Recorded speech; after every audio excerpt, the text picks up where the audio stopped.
എല്ലാ വെള്ളിയാഴ്ചയും നമ്മുടെ മുമ്പിലോട്ട് വരുമ്പോൾ അതിന്റെ രണ്ടാമത്തെ റക്അത്തിൽ ഇമാം ഇത് പാരായണം ചെയ്യുമ്പോ എല്ലാ വെള്ളിയാഴ്ചകളും വിശ്വാസികൾ ഒരിക്കൽ ഒരുമിച്ച് കൂടുന്ന മഹാരീതിയിൽ അല്ലാഹു പറയുന്ന ഏറ്റവും പ്രധാനപ്പെട്ട ഒരു സൂറത്താണ് സൂറത്തുൽ ഗാഷിയ.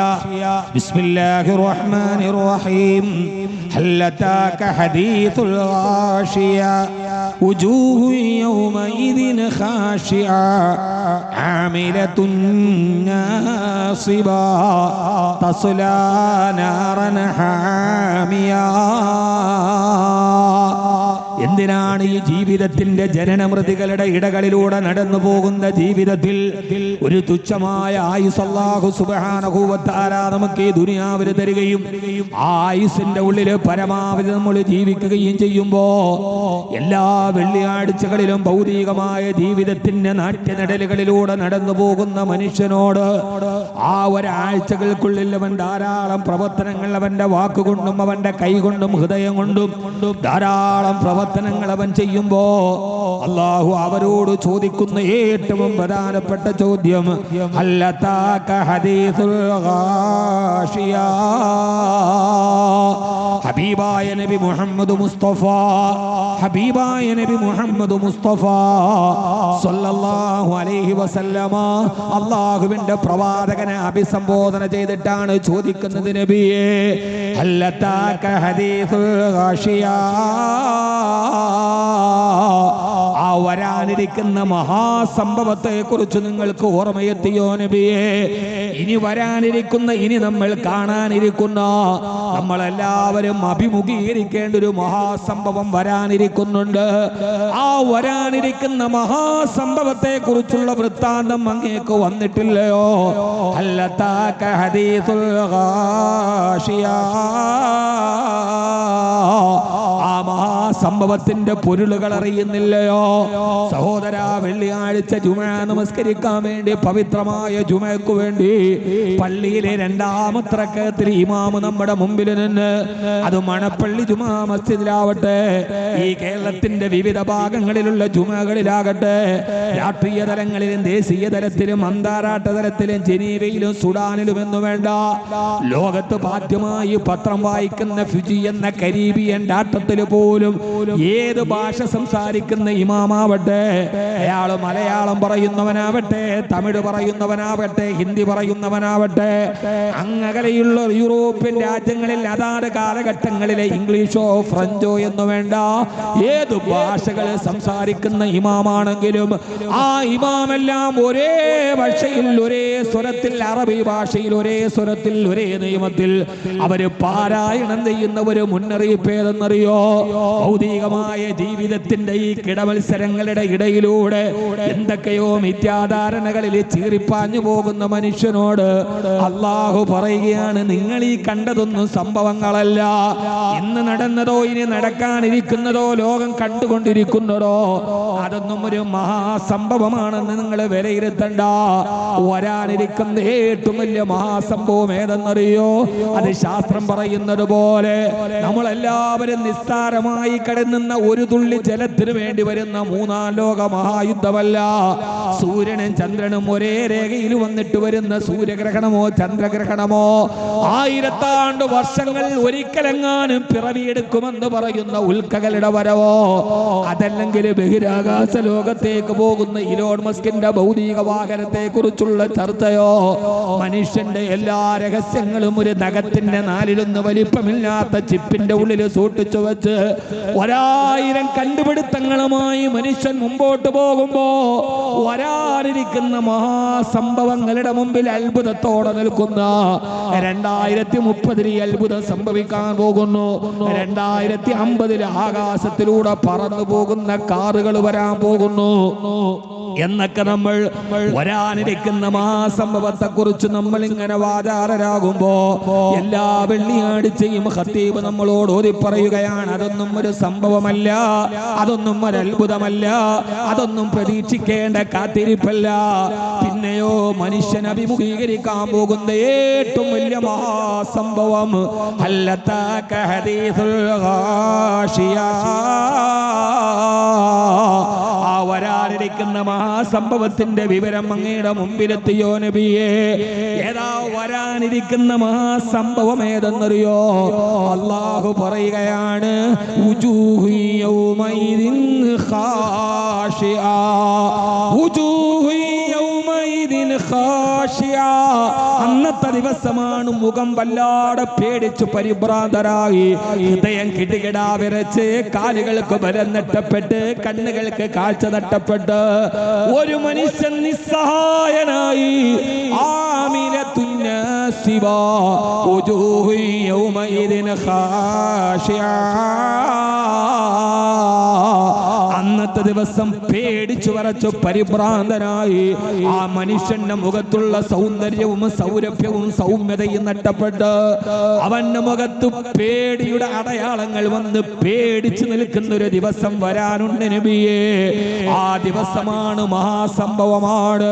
ഇദാ സുൽസിലത്തിൽ അർദു സിൽസാലഹാ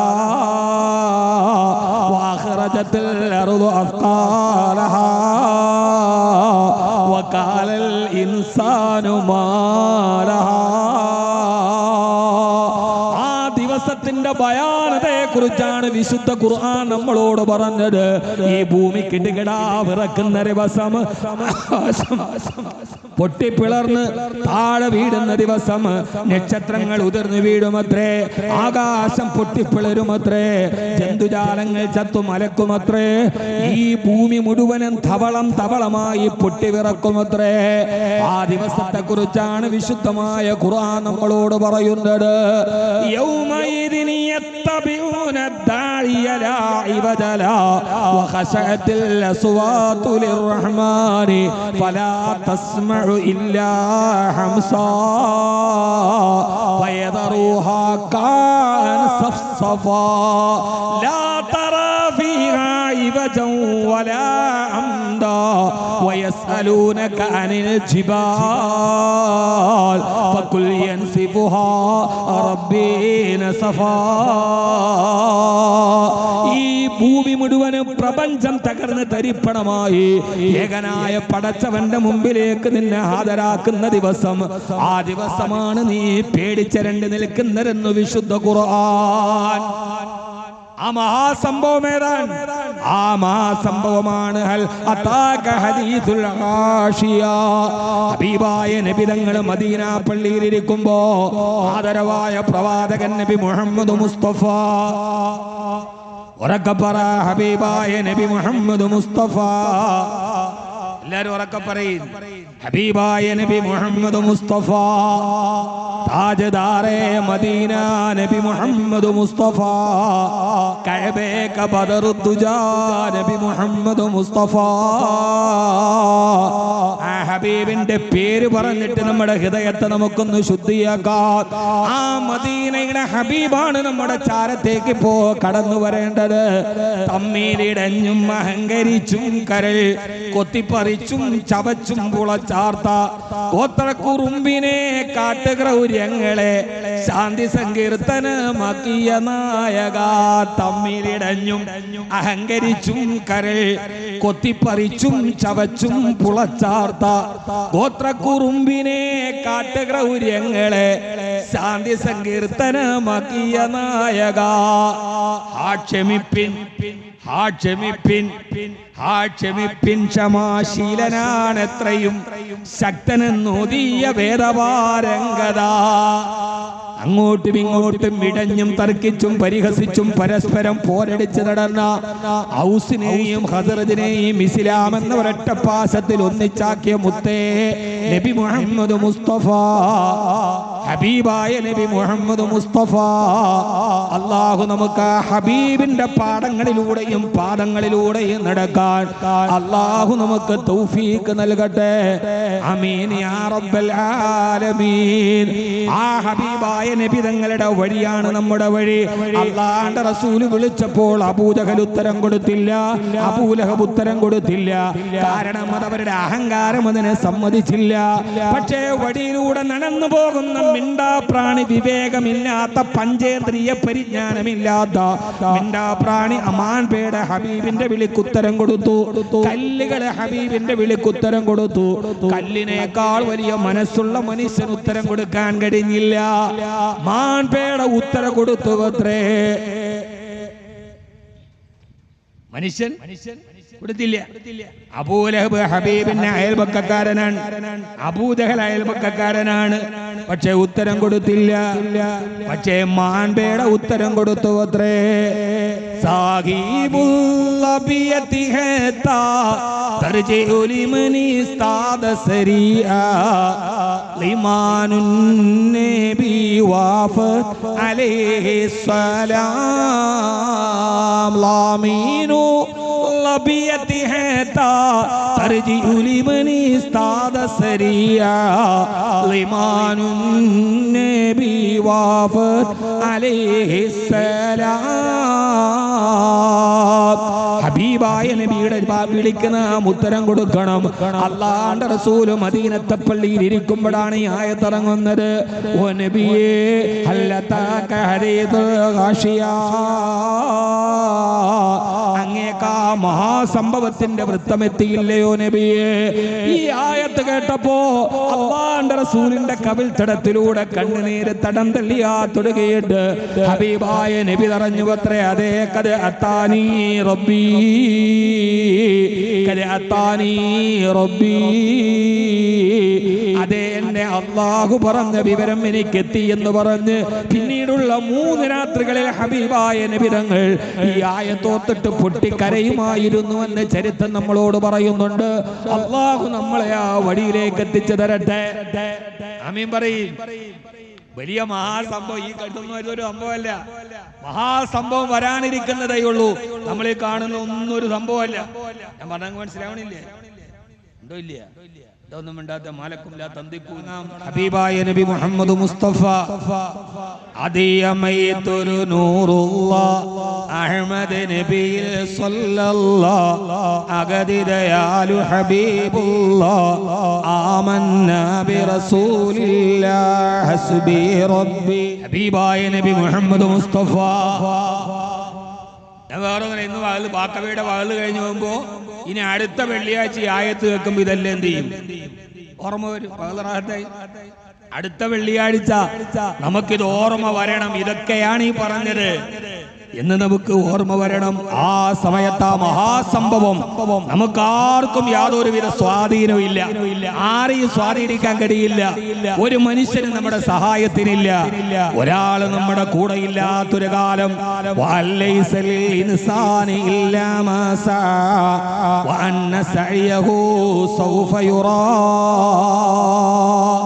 അല്ലാഹുവിന്റെ ഖുർആൻ പറയുകയാണ്, ഒരാളുമില്ലാത്ത ഒരു സമയമുണ്ട്. മനുഷ്യന്റെ ബോധ്യം അവിടെയാണ്.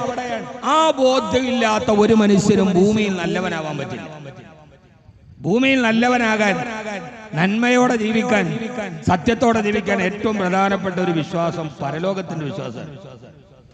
ഞാൻ ഒരിക്കൽ അവസാനിക്കും, മഹ്ശറിൽ ഞാൻ എഴുന്നേറ്റ് നിൽക്കും എന്ന ഒരു ബോധ്യമാണ് കാട്ടാളനായ ഖത്താബിന്റെ മകൻ ഉമർ റളിയല്ലാഹു അൻഹു ആക്കിയത്. ആ ബോധ്യം ഇല്ലാത്തടത്തോളം പിന്നെ ആരോടെന്ത് വാള് പറഞ്ഞിട്ടെന്ത് കാര്യം? ചാത്തപ്പൻ എന്ത് മഹ്ശറാന്ന് ചോദിച്ച മാതിരി. ചാത്തപ്പൻ എന്ത് പടച്ചോനെ പേടിയുണ്ട്, പരലോകത്തെ പേടിയുണ്ട്, മരണശേഷം ഒരു ജീവിതമുണ്ടെന്ന് ബോധ്യമുണ്ട്. സഹോദരങ്ങളെ, നമ്മളെല്ലാവരും, ഞാനും നിങ്ങൾ പഠിക്കരുത്, എന്നോട് നിങ്ങളോടുള്ള വാളാണ്. അപ്പോഴാണ് നമുക്ക് ഈ ഭൂമിയിൽ തെറ്റേത് ശരിയേത്, സത്യമേത് അസത്യമേത്, ഞാൻ ചെയ്യുന്നത് ശരിയാണോ എന്ന ചോദ്യം നമ്മുടെ നേരെ വരുന്ന എപ്പോഴാണ്? ഈ ദുനിയാവിൽ ആർക്കും ജയിക്കാം, ആർക്കും തോക്കാം. പക്ഷെ ജയവും തോൽവിയും നിർണായകമാകുന്നത് എവിടെയാണ്? ജയവും തോൽവിയും നിർണായകമാകുന്ന എവിടെയാ? ഇവിടെ ആർക്കും ജയിക്കാം, ആർക്കും തോൽക്കാം, ഒരു പ്രശ്നമില്ല. ആരെയും വിലക്കെടുക്കാതിരിക്കാം. പക്ഷെ തോൽവി നിർണായകമാകുന്നത് എപ്പോഴാണ്? നീ തോറ്റു, എന്നാൽ വഅമ്മല്ലദീന ശഖൂ ഫഫിന്നാരി ലഹും ഫീഹാ സഫീറും വശഹീഖ. നാളെ പരലോകത്ത് തോറ്റുപോയവനെ കത്തിക്കാളുന്ന നരകമാണ് പ്രതിഫലം. ഇനി ഒരാളോട് പറയാണ് നീ ഇവിടെ ജയിച്ചു കേട്ടോ. എന്നാൽ വഅമ്മല്ലദീന സഈദൂ ഫബിൽ ജന്നതി ഖാലിദീന ഫീഹാ. അവിടെ ജയിച്ചവൻ അല്ലാഹു കാലാകാല സ്വർഗ്ഗമാണ് നൽകുക. ഈ ദുനിയാവിലെ ജയപരാജയങ്ങൾക്ക് പടച്ചവൻ പ്രതിഫലം നിശ്ചയിച്ചിട്ടില്ല സഹോദരങ്ങളെ. അതുകൊണ്ടാണ് വിശുദ്ധമായ ഖുർആൻ പറയുന്നത് നാളെ നിങ്ങളുടെ മുഖം പരിഭ്രാന്തമാകും. പേടിച്ചു വിറച്ചു നിൽക്കുന്ന ഒരു ദിവസം നിങ്ങൾക്ക് വരാനുണ്ട്. വലൈസലിൽ ഇൻസാനി ഇല്ലാ മസാ വഅന്ന സഅയഹു സൗഫ യുറാ. നിങ്ങൾ ചെയ്തതിനല്ലാതെ നിങ്ങൾക്ക് പ്രതിഫലം കിട്ടാത്ത ഒരാളെയും നിങ്ങൾക്ക് വിലക്കെടുക്കാൻ കഴിയാത്തൊരു ദിവസം വരാനുണ്ട്. അന്ന് നിങ്ങളുടെ പണത്തിന്റെ സ്വാധീനം വില പോവുകയില്ല, അധികാര സ്വാധീനം വില പോവുകയില്ല. സ്വാധീനങ്ങൾക്ക് വഴങ്ങാത്ത ജഡ്ജിയും സ്വാധീനങ്ങൾക്ക് വഴങ്ങാത്ത സാക്ഷിയും സ്വാധീനങ്ങൾക്ക് വഴങ്ങാത്ത തിരുത്തപ്പെടാത്ത കുറ്റപത്രങ്ങളും FIR-ഉം അടക്കം എല്ലാം പടച്ചവന്റെ മുമ്പിൽ ഭദ്രമായി ഹാജരാക്കപ്പെടുന്ന ഒരു ദിവസത്തെ നിങ്ങൾ അഭിമുഖീകരിക്കാറുണ്ട്. ഇൻഷാ അല്ലാഹ് സമയമുണ്ടെങ്കിൽ ആ വിഷയത്തിലേക്ക് ഞാൻ കടന്നു വരാം. അല്ലാഹു നമുക്കതിനെ തൗഫീഖ് നൽകട്ടെ. ആ ദിവസം നിങ്ങളെ രക്ഷപ്പെടുത്താൻ ഒരാളും നിങ്ങളുടെ മുമ്പിലില്ലാത്ത ദിവസം. ആ സമയത്ത് നിങ്ങളെ രക്ഷപ്പെടുത്തുന്നതാരാ? യുബസ്സറൂനഹും യബദ്ദുൽ മുജ്രിമു ലൗ യഫ്തദി മിൻ അദാബി യൗമിദിൻ ബിബനി വസാഹിബതിഹി വഅഖി وفصيلته التي تؤوي ومن في الأرض جميعا ثم ينجي. വാക്കവി ഓതുന്നതൊന്നും ആരെയും ഒരാളെയോ ഒരു വിഭാഗത്തെയോ രക്ഷപ്പെടുത്തിയിട്ടല്ല. ഞാൻ ഈ ഓതുന്നതെല്ലാം വിശുദ്ധ ഖുർആനാണ്. ഇത് ഖുർആന്റെ ആയത്തുകളാണ്. നാളെ പരലോകത്തെ പടച്ചവന്റെ കോടതിയിൽ ഹാജരാക്കുന്ന ദിവസം പടച്ചവന്റെ കോടതിയുടെ പ്രത്യേകത എന്താ? ആ പടച്ചവന്റെ കോടതിയുടെ പ്രത്യേകത എന്താ? പടച്ചോന്റെ കോടതിയുടെ പ്രത്യേകത എന്താ? പടച്ചോന്റെ കോടതിക്ക് ഒരു പ്രത്യേകതയുണ്ട്. ഒരു സ്വാധീനത്തിന് അത് വഴങ്ങൂല. ജഡ്ജിയെ സ്വാധീനിക്കാൻ പറ്റില്ല. കാരണം ആ കോടതിയിലെ ജഡ്ജിയെ കുറിച്ച് പറയുന്ന ഒരു വാക്കുണ്ട് ഖുർആനിൽ. എന്താണ്? വല്ലാഹു അസീസുൻ ദുന്തിഖാം. നിന്റെ രക്ഷിതാവ് മാന്യനാണ്. ദുന്തിഖാം, മുഖം നോക്കാതെ ശിക്ഷണ നടപടി എടുക്കുന്നവനാണ്. ദുന്തിഖാം, മുഖത്ത് നോക്കൂല. വാക്കവിയാണോ, തങ്ങളാണോ, പ്രഭാഷകനാണോ, മുതലാളിയാണോ, പാവപ്പെട്ടവനാണോ, ഒരു പരിഗണനയും ആ ജഡ്ജിയുടെ മുമ്പിൽ സാധ്യമല്ല. വല്ലാഹു അസീസുൻ ദുന്തിഖാം. പെങ്ങളെ സൗന്ദര്യ മാനദണ്ഡമാവില്ല. ആരുടെ ഭാര്യയാണെന്ന് പറഞ്ഞിട്ടും കാര്യമില്ല. ഫാത്തിമ പൊന്നുമോളെ ഫാത്തിമ. അതുകൊണ്ടാണ് മദീനയിൽ ലോകത്തിന്റെ നായകൻ എന്റെ കരളിന്റെ കഷണമായ പ്രിയപ്പെട്ട പൊന്നുമോള് ഫാത്തിമ റളിയല്ലാഹു അൻഹയോട് പറഞ്ഞത്, പൊന്നുമോളെ ഫാത്തിമ, നീ ഉപ്പാന്റെ കരളിന്റെ കഷണമാ. ഉപ്പാന്റെ വരളിൽ പിടിച്ചു നടന്ന പൊന്നുമോളാണ് നീ. അഹ്ലു ബൈത്തിന്റെ ഉമ്മയാണ്. പക്ഷേ നാളെ പരലോകത്ത് മുഹമ്മദിന് നിന്നെ സഹായിക്കാൻ കഴിയില്ലെന്ന് സ്വന്തം മകളോട് പോലും ഹബീബായ നബി മുഹമ്മദ് മുസ്തഫ. കാരണം ഞാൻ ഇന്നാളാണ്, എന്റെ മേൽവിലാസം ഇതാണ്, ഞാൻ 10-35 വർഷം വഴല് പറഞ്ഞ ആളാ, ഖുർആൻ പാഠമാക്കിയ ഹാഫിളാ. ഒന്നുമില്ല സഹോദര, ഒരു മുഖം നോക്കാതെ നടപടി എടുക്കുന്ന ജഡ്ജിയാണ് പരലോകത്തിന്റെ ജഡ്ജി. പറയണ പ്രസംഗേ നിങ്ങൾ വേറെ ഒന്നുമായിട്ട് താരതമ്യപ്പെടുത്തരുത്. അല്ലാഹുവോട് ഞാൻ ഇത് ഖുർആനാണ്. ഈ ഖുർആൻ പറയുമ്പോൾ ചിലപ്പോൾ ഞാനാണോ എന്ന് തോന്നുന്നു, നീയാണോ എന്ന് തോന്നുന്നു. അതിനകത്ത് നിങ്ങൾ വിചാരിക്കരുത് അല്ലാഹ് ഇത് ഉസ്താദ് പറയണ അങ്ങനെയൊന്നുമില്ല. ഇതിനകത്ത് എല്ലാവരും ഉണ്ട്. എന്നെ കണ്ടാൽ കിണ്ണം കെട്ടവനെ പോലെ തോന്നുന്നു എന്ന് ചോദിക്കരുത്. ഇതിനകത്ത് എന്തുണ്ട്? ഇത് ഖുർആനാണ്. ഖുർആൻ എല്ലാവർക്കും ഉള്ളതാണ്, എല്ലാ കാലത്തും. വഫി അൻഫുസിക്കും അഫലാ, എന്താ ഖുർആന്റെ പ്രത്യേകത? വഫി അൻഫുസിക്കും അഫലാ തുബ്സിറൂൻ. നിങ്ങൾ ഖുർആനിൽ നോക്കിയാൽ ആകാശം കാണാം, ഭൂമി കാണാം, രഹസ്യം കാണാം, മെഡിക്കൽ സയൻസ് കാണാം, ആസ്ട്രോണമി കാണാം, ബയോളജി കാണാം. വഫി അൻഫുസിക്കും, നിന്നെയും കാണാം. മനസ്സിലായില്ല? നിന്നെയും കാണാം. ഒരു കണ്ണാടിയാണത്. തുറന്നു നോക്കിയാൽ അത് നമ്മുടെ കണ്ണാടിയാണ്. ആ കണ്ണാടിയെ നമുക്ക് എന്ത് ചെയ്യാം? നമുക്ക് മനസ്സിലാക്കാൻ കഴിയും. അല്ലാഹു സുബ്ഹാനഹു വ തആല നമ്മെല്ലാവരെയും വിശുദ്ധമായ ഖുർആനിന്റെ തണലിലൂടെ അല്ലാഹു നടത്തി തരട്ടെ. ആ ജഡ്ജിയെ സ്വാധീനിക്കാൻ കഴിയില്ല. വല്ലാഹു അസീസുൻ ദുൻതിഖാം. മുഖം നോക്കൂല, പറ്റില്ല എന്ന് മാത്രമല്ല, ആ കോടതിയുടെ പ്രത്യേകത അത്ര പെട്ടെന്ന് അങ്ങ് അവധിക്ക് മാറ്റിവെക്കലുമില്ല. പടച്ചോന്റെ കോടതി ഈ കേസ് അടുത്ത അവധിയിലേക്ക് മാറ്റിവെച്ചു. 12-ാം തീയതി വന്നാൽ മതി, അല്ലെങ്കിൽ ഈ സാക്ഷി ഹാജരായില്ല, ഒന്നുമില്ല. ആ സമയത്ത് ഇന്നല്ലാഹ, പടച്ചോന്റെ കോടതി, ലോകത്തിലെ അല്ലാഹുവിന്റെ കോടതി, ആ കോടതിക്ക് കേസ് അവധിക്ക് വെക്കലില്ല, വേറെ ഒരു പ്രതിയിലേക്ക് മാറ്റലില്ല. ലോകത്തിലെ ഏറ്റവും അതിവേഗ കോടതി പടച്ചവന്റെ കോടതിയാണ്. ഇന്നല്ലാഹ സരീഉൽ ഹിസാബ്. എന്റെ പടച്ചവന് സരീഉൽ ഹിസാബ്, പെട്ടെന്ന് വിധി പ്രഖ്യാപിക്കുന്നവനാണ്. വാദവും കഴിഞ്ഞു, സാക്ഷിയും കഴിഞ്ഞു, എല്ലാം കഴിഞ്ഞു. സരീഉൽ ഹിസാബ്. അല്ലാഹുവിന്റെ കോടതി ഏറ്റവും അതിവേഗ കോടതി, ഫാസ്റ്റ് ട്രാക്ക് കോടതി നമ്മൾ കേട്ടിട്ടില്ലേ ദുനിയാവില്? ഇതൊക്കെ ഖുർആന്റെ കോടതിയാണ്. ഇന്നല്ലാഹ സരീഉൽ ഹിസാബ്. നിന്റെ പടച്ചവൻ കോടതി അതിവേഗ കോടതിയാണ്. ഒറ്റ ദിവസം കൊണ്ട് എത്ര സാക്ഷികളാ? നമ്മുടെ നാട്ടിൽ സ്വാഭാവികമായിട്ട് ഒരു കേസിന് 2 സാക്ഷി മതി. ഇപ്പൊ തന്നെ നമ്മുടെ ചുറ്റും തന്നെ ഏതാണ്ട് 8 സാക്ഷികളുണ്ട്. 8 സാക്ഷികൾ നമ്മുടെ കയ്യിൽ തന്നെയുണ്ട്. അല്ലാഹു നമുക്ക് ബോധം തരട്ടെ. അല്ലാഹുവിന്റെ വിശുദ്ധമായ ഖുർആൻ പറയുകയാണ്, നമുക്ക് 8 സാക്ഷികളാണ്.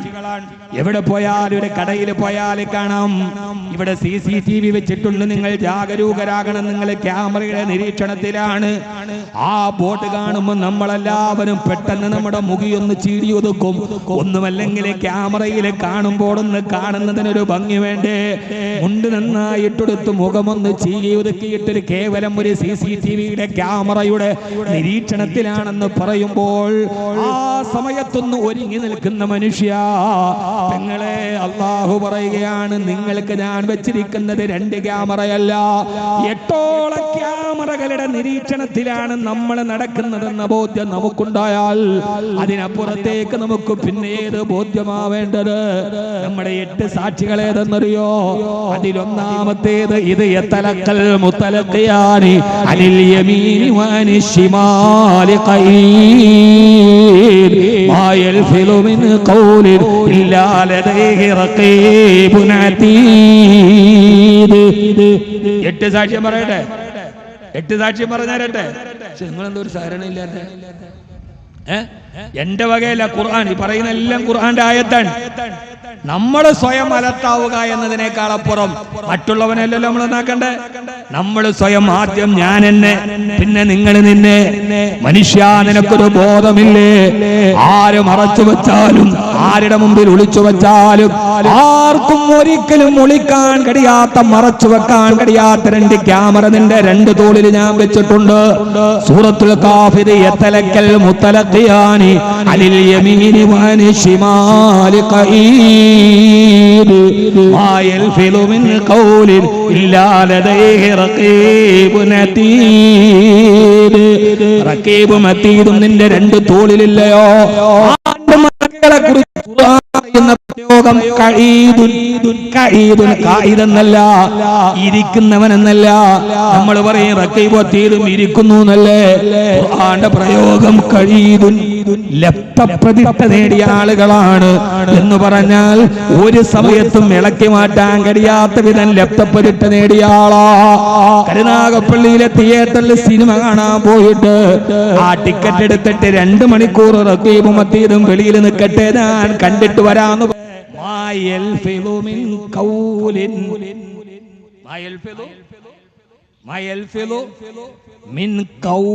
ഒരു വാക്ക്, കൗലെന്ന് പറഞ്ഞ ഒരു വാക്ക് അവരെഴുതാതെ നിനക്ക് ഒഴിവാക്കാൻ പറ്റില്ല. നീ എഴുതിയില്ല, പക്ഷേ ആരെഴുതിയിട്ടുണ്ട്? അവരെഴുതിയിട്ടുണ്ട്. പടച്ചോനെ ഞാൻ കണക്കെഴുതിയില്ല, മലക്കെഴുതിയിട്ടുണ്ടെന്ന്. നീ ഒന്ന് വിട്ടുപോയി, പക്ഷെ പടച്ചോന്റെ ലിസ്റ്റിൽ അത് വിട്ടുപോകും ഇല്ല. ആ ബോധ്യമാണ് ഒരു മനുഷ്യനെ ഹറാമും ഹലാലും വേർതിരിക്കുന്നത്. ഞാൻ വിട്ടുപോയാലും എന്റെ മഹസറിൽ അത് വിട്ടുപോകും. രണ്ടായ ക്യാമറ, രണ്ടായ മൂന്നാമത്തേതോ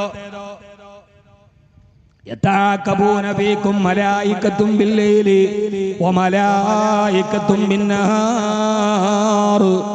സഹോദരാ, ഇതൊക്കെ ചിന്തിച്ചാൽ നമുക്ക് കിടന്നാൽ ഉറക്കം പോലും വരില്ല.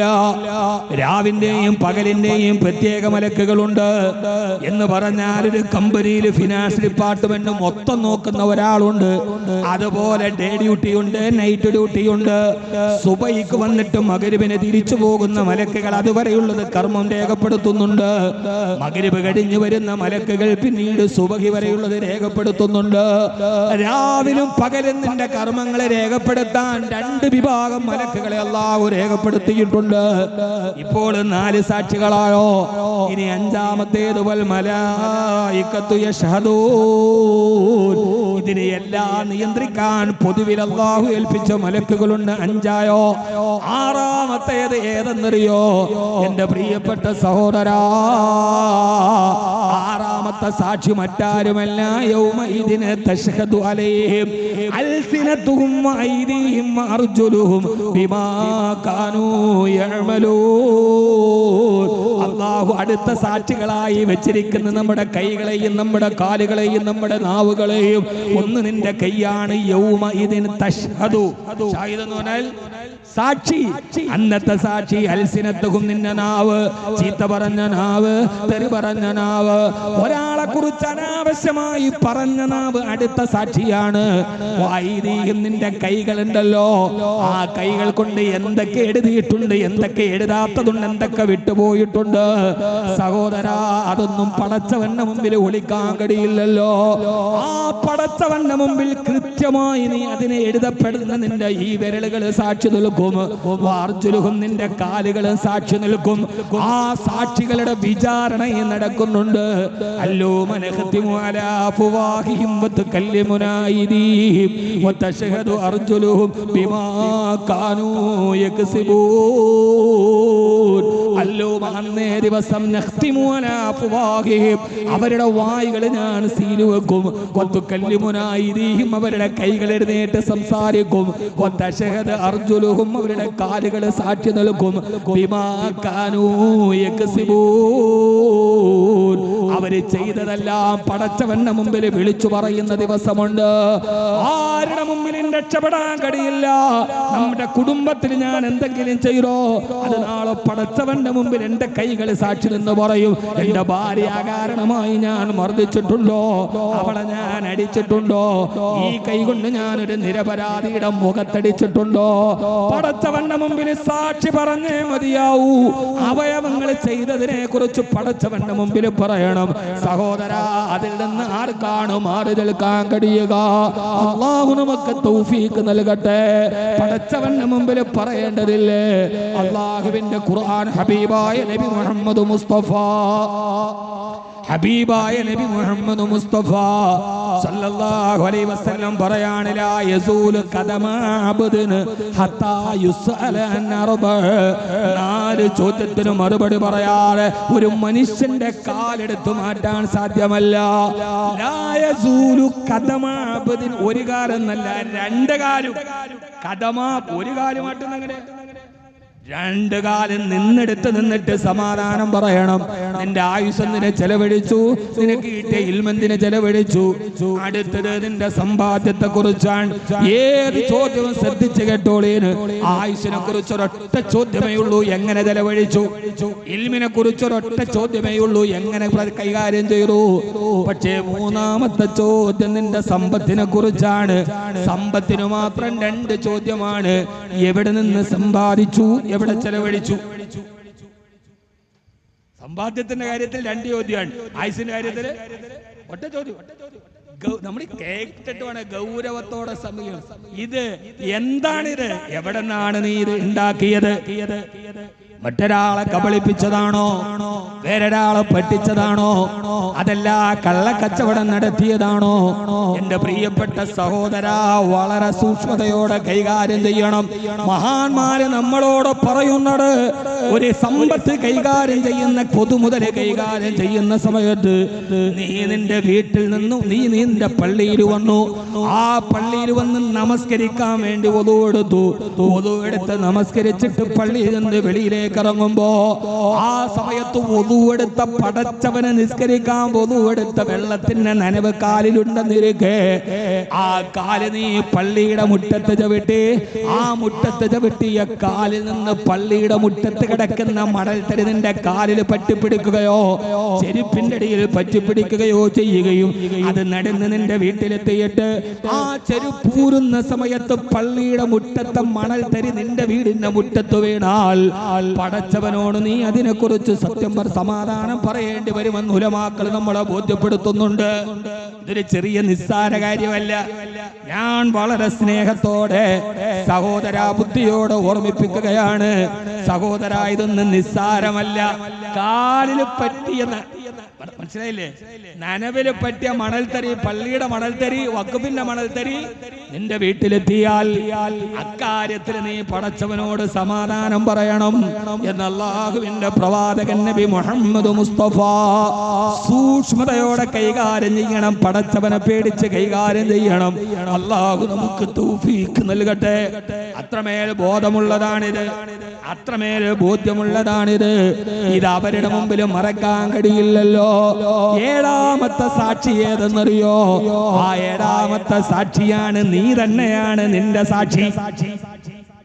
ഏഴാമത്തെ സാക്ഷി, ആ സാക്ഷി, ഏഴാമത്തെ സാക്ഷി, നീ തെറ്റ് ചെയ്യുന്ന ഭൂമിയുണ്ടല്ലോ, യൗമൈദിന തുഹദ്ദിഥു അഖ്ബാറഹാ.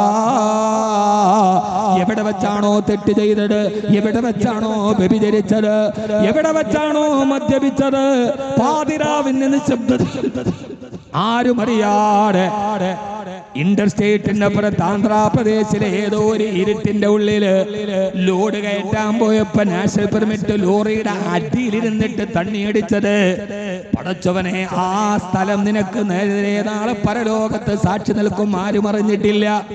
ഓടി വരുന്നതിന്റെ ഇടയിലെ കെട്ടിളകിയും പോയി. ഇതേവരെ നിങ്ങൾക്ക് ഇതിന് ആരും അറിഞ്ഞിട്ടില്ല. പക്ഷേ യൗമൈദിന തുഹദ്ദിഥു അഖ്ബാറഹാ,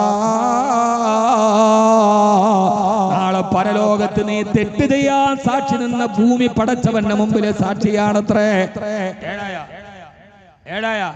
എട്ടാമത്തേതോ എട്ടാമത്തെ സാക്ഷി നമ്മൾ തന്നെ. ബലിൽ ഇൻസാനു അലാ നഫ്സിഹി ബസീറാ. മനുഷ്യൻ തന്നെ പറയും, അല്ലാഹുവേ ഞാൻ തെറ്റ് ചെയ്തു റബ്ബേ. പ്രതി തന്നെ കുറ്റം സമ്മതിച്ചാ പിന്നെ പ്രശ്നമുണ്ടാ? പ്രതി എന്നെ എന്ത് ചെയ്ത്? ഞാൻ കുറ്റം ചെയ്തു എന്ന് പ്രതി എന്നെ സമ്മതിച്ചേ പറ്റൂ. എന്നാ റിക്കാർഡാണ് അവിടെ. അവിടെ പിന്നെ ആരെയും മറക്കാൻ പറ്റൂലല്ലോ. അതുകൊണ്ട് പ്രതി തന്നെ എന്ത് ചെയ്യണം? പ്രതി തന്നെ കുറ്റം സമ്മതിക്കണം. സമ്മതിച്ചേ മതിയാവൂ.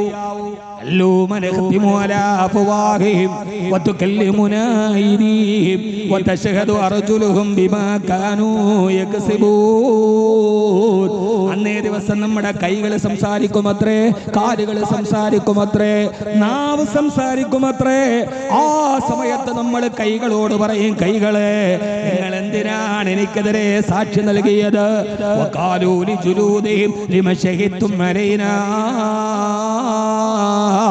എന്റെ പ്രിയപ്പെട്ട സഹോദരിമാരോടുകൂടി സൂറത്തു ഹാമീം സദറയിൽ അല്ലാഹു പറയുകയാണ്, നമ്മൾ ചോദിക്കുമത്രേ, അഹ്മദ് കബീർ ചോദിക്കും, ലിജുലൂദിഹിം, നമ്മുടെ തൊലികളോട്, അവയവങ്ങളോട്, ലിമ ശഹിത്തും അലൈനാ, എന്തിനാണ് എനിക്കെതിരെ സാക്ഷി നിൽക്കുന്നത്? കൈകളെ മൈലാഞ്ചി വെച്ച് ചുമപ്പിച്ച്, ക്യൂടെക്സ് ചുമപ്പിച്ച്, ഒരു പെരുന്നാൾ, ഒരു കല്യാണത്തിന് അന്ന് ആ ക്യൂടെക്സ് പോകൂന്ന് കരുതിയിട്ടല്ലേ ഒതു എടുക്കാറ് നിസ്കാരം കളാക്കിയത്. നഖം വെട്ടി നന്നായി പെഡിക്യൂറും മിനിക്യൂറും ചെയ്ത് നിന്നെ മിനിക്ക് നടന്ന എനിക്കെതിരെ നീ തിരിയുന്നോ? കൈകളെ. കാലുകളോട് ചോദിക്കും, കാലുകളെ എത്ര മനോഹരമായി നിന്നെ ഞാൻ പരിപാലിച്ച് നടന്നതാണ്. എനിക്കെതിരെ നീ ഇന്ന് തിരിഞ്ഞു നിന്നല്ലോ. വഖാലൂലി ജുദൂദിഹിം ലിമ ശഹിദ്തും അലൈനാ. ആരാണ് നിങ്ങൾക്ക് ഇതിനെ സംവിധാനം ചെയ്തത്? ആ സമയത്ത് ആ കൈകളും കാലുകളും നമ്മോട് മറുപടി പറയും,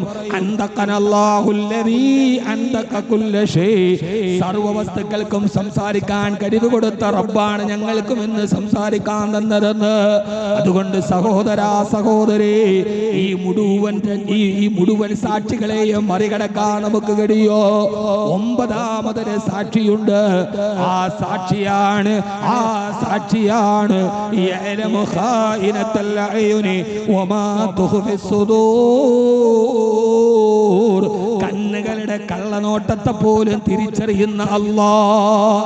ആ ജഡ്ജി തന്നെ സാക്ഷിയാണെങ്കിലോ, വിധി തീർപ്പിക്കാൻ പോകുന്ന ജഡ്ജി തന്നെ തെറ്റുകളെല്ലാം കണ്ടതാണെങ്കിലോ, അല്ലാഹു നമുക്ക് ബോധ്യം തരട്ടെ. ആമീൻ പറയ്, ആമീൻ പറയ് സഹോദര. അല്ലാഹു നമുക്ക് ആ ബോധ്യം തരട്ടെ. എന്താ ബോധ്യം? ഇതൊന്നും വെറുതെ പറയുന്നതല്ല. ഖുർആൻ ഇസ്ലാമിലൊന്നും വെറുതെ പറയുന്നതല്ല. അത് ഖുർആൻ ആവട്ടെ, ഹദീസ് ആകട്ടെ, ഇജ്മാ ആകട്ടെ, ഖിയാസ് ആകട്ടെ, എന്തുമാകട്ടെ, ഒന്നും വെറുതെ പറയുന്നതല്ല. ഇപ്പൊ പണ്ഡിതന്മാർ ഉലമാക്കളോട് നമ്മളൊരു കാര്യം ചോദിക്കുന്നു, അവരാ കാര്യത്തിൽ നമുക്ക് ഫത്വ നൽകുന്നു. അത് വെറുതെ പറയണോ? അല്ല, വെറുതെ പറഞ്ഞല്ല. അത് കൃത്യമായി മുൻഗാമികളായ ഉലമാക്കൾ, മദ്ഹബിന്റെ ഇമാമിങ്ങൾ എന്താണോ അതിനെക്കുറിച്ച് പറഞ്ഞത്, ആ പറഞ്ഞതിനെ മുഴുവനും വിശദീകരിക്കാൻ പറ്റുന്ന ഒരാൾക്ക് ഫത്വ വരാൻ പറ്റും. എനിക്ക് ഫത്വ വരാൻ പറ്റൂല, യാത്ര ആയിട്ടില്ല. ഒരാളൊരു ഫത്വ തന്നാൽ അതിന്റെ അർത്ഥം എന്താ? അത് വെറുതെ പറയണല്ല. ഒരു കാര്യത്തെ ഇപ്പോ വിശുദ്ധ ഖുർആനിൽ ഷാഫി, അപ്പൊ നമ്മൾ പറയും ഷാഫിയിൽ അങ്ങനെയാണെങ്കിൽ ഹനഫിയിൽ എങ്ങനെയാ ഇങ്ങനെയാണ്. അതെങ്ങനെയാ?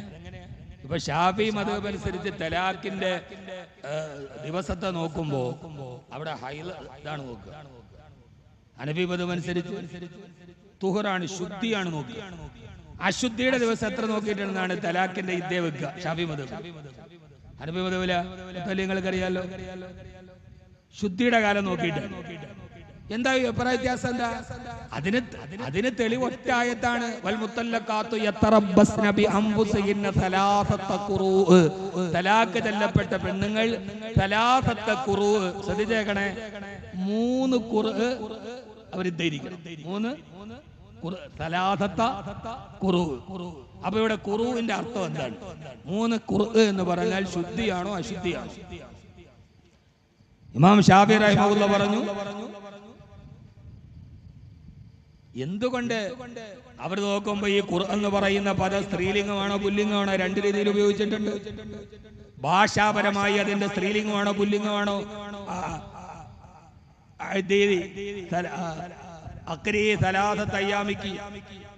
അതിനെ സ്ത്രീലിംഗമായും പുല്ലിംഗമായും ഉപയോഗിച്ചിട്ടുണ്ട്.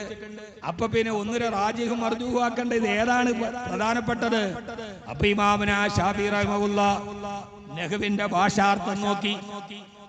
ഭാഷാർത്ഥത്തിൽ നഹ്വിന്റെ പ്രയോഗത്തിൽ എങ്ങനെയാണ്? സലാസത ഖുറൂ എന്നാണ്.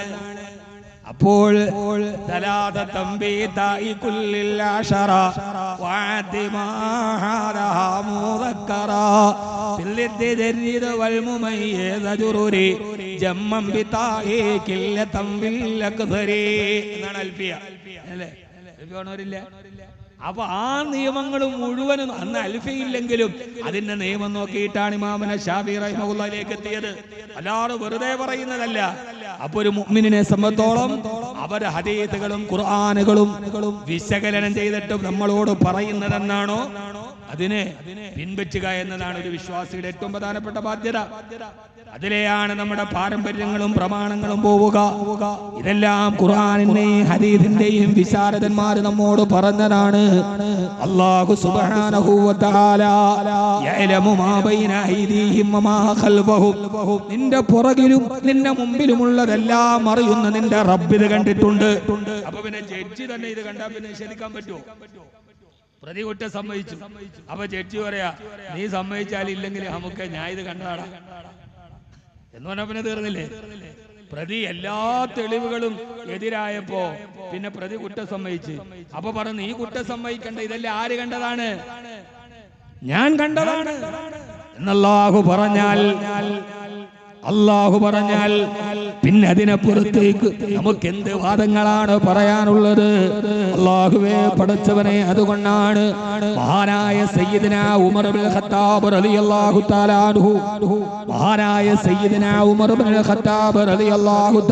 അൻഹു ഹബീബായ നബി തങ്ങളുടെ പ്രിയപ്പെട്ട സഹാബി ഒരു ദിവസം ഷാമിൽ നിന്ന് അങ്ങകലെ റൂമിൽ നിന്ന് മദീനയിലോട്ട് തിരിച്ചു വരുന്ന നേരത്ത് പാരാവാരം പോലെ പരന്നു കിടന്ന മരുഭൂമിയിലൂടെ മഹാനായ സയ്യിദുനാ ഉമർ റളിയല്ലാഹു തആല അൻഹു തിരികെ വരികയാണ്. ആ സമയത്താണ് ആ മരുഭൂമിയുടെ അങ്ങേ ഓരോരുത്തർ വൃദ്ധ നിൽക്കുന്നത് കാണുന്നത്. മഹാനായ ഉമർ റളിയല്ലാഹു തആല ആ വൃദ്ധയുടെ അടുക്കലോട്ട് ചെന്നിച്ചു ചോദിച്ചു, ഉമ്മാ, നിങ്ങളുടെ വിശേഷങ്ങൾ എന്താണ്? അങ്ങകലെ മരുഭൂമിയുടെ അങ്ങേയറ്റത്ത് ഒറ്റക്ക് പാർക്കുന്ന വൃദ്ധ ഇങ്ങനെ വിശേഷണം പറയവേ ഉമർ റളിയല്ലാഹു അൻഹു ചോദിച്ചു, ഉമ്മാ, നിങ്ങളുടെ ഖലീഫയായ ഉമർ റളിയല്ലാഹു അൻഹുവിനെ കുറിച്ചുള്ള നിങ്ങളുടെ അഭിപ്രായം എന്താ? ആ സമയത്ത് മുമ്പിൽ നിൽക്കുന്നത് ഉമറാണെന്നറിയാതെ ആ ഉമ്മ പറഞ്ഞു, ഉമറിന്റെ കാര്യമാണോ? ഒരു പുച്ഛത്തോടെ ആ വൃദ്ധ പറഞ്ഞു, അങ്ങകലെ കിസ്രയിൽ പോയി യുദ്ധമൊക്കെ നടത്തി ധാരാളം സമ്പത്തുകളും സ്വർണവുമായിട്ട് തിരിച്ചു വന്നിട്ടുണ്ട് എന്നൊരു വിവരം കിട്ടിയിട്ടുണ്ട്. അപ്പൊ ഉമർ റളിയല്ലാഹു അൻഹു ചോദിച്ചു, ഉമ്മ, അതല്ല ചോദിച്ചത്, ഒരു ഭരണാധികാരി എന്ന രീതിയിൽ ഉമറിനെ കുറിച്ച് നിങ്ങളുടെ അഭിപ്രായം എന്താണ്? ആ വൃദ്ധ പറഞ്ഞു, അത്രേ, ലാ ജസാകല്ലാഹു അന്നീ ഖൈറാ, ആ ഉമറിന് അല്ലാഹു ഒരു നന്മയും ചെയ്യാതിരിക്കട്ടെ. നമ്മളൊക്കെ പറയല്ലോ, ഉമർ പണം പിടിക്കാൻ പോട്ടെ, സാധാരണ ഒരു ശാപം പറയല്ലോ, അവൻ നശിച്ചു പോകട്ടെ, ഒരു ഗുണവും അവനെ കൊണ്ടില്ല എന്നാണ് ഈ ഉമ്മയുടെ മറുപടി. അവനെ കുറിച്ച് യാതൊരു ഗുണവുമില്ല. എന്നിൽ നിന്ന് അവൻ ഒരു ഗുണവും കിട്ടാതെ പോട്ടെ. ആരോടാ പറയണത്? ശപിക്കണത് ആരെയാ? ഉമർ റളിയല്ലാഹു അൻഹു. ആരാ ഉമർ? ആ ഉമറോ കിസ്റ ഭരിക്കും കൈസറും ഞേട്ടുന്നതാ, മിസ്റിൽ മുഖൗഖിസ് കേട്ടുടൻ വിറയ്ക്കുന്നതാ. കിസ്രയുടെ ചക്രവർത്തി പേര് കേട്ടാൽ വിറക്കുന്ന ആയോധനാ വിദഗ്ധനും അധികായനുമായ ഉമർ റളിയല്ലാഹു തആല അൻഹു പിടിച്ചു പുറത്താക്കിയില്ല, കടക്ക് പുറത്തെന്ന് പറഞ്ഞില്ല, ഇടനെഞ്ചിലേക്ക് വെടി വന്നില്ല, കൽത്തുറുങ്കിൽ അടച്ചില്ല, കൈ ചൂണ്ടിയവന്റെ കയ്യിൽ കൈവിലങ്ങുകൾ അണിഞ്ഞില്ല. ആ ഉമ്മ നീ കുണം പിടിക്ക് പോകാതെ എന്ന് പറഞ്ഞപ്പോ നമ്മൾ ഇപ്പോഴത്തെ കാലത്തെ ഭരണാധികാരികളുടെ മുമ്പിൽ ആരെങ്കിലും പറഞ്ഞ ഒന്നങ്ങളൊന്ന് ആലോചിച്ചു, കരിങ്കൊടി കാണിച്ചാൽ തന്നെ പിന്നെ ബാക്കിയാണ്.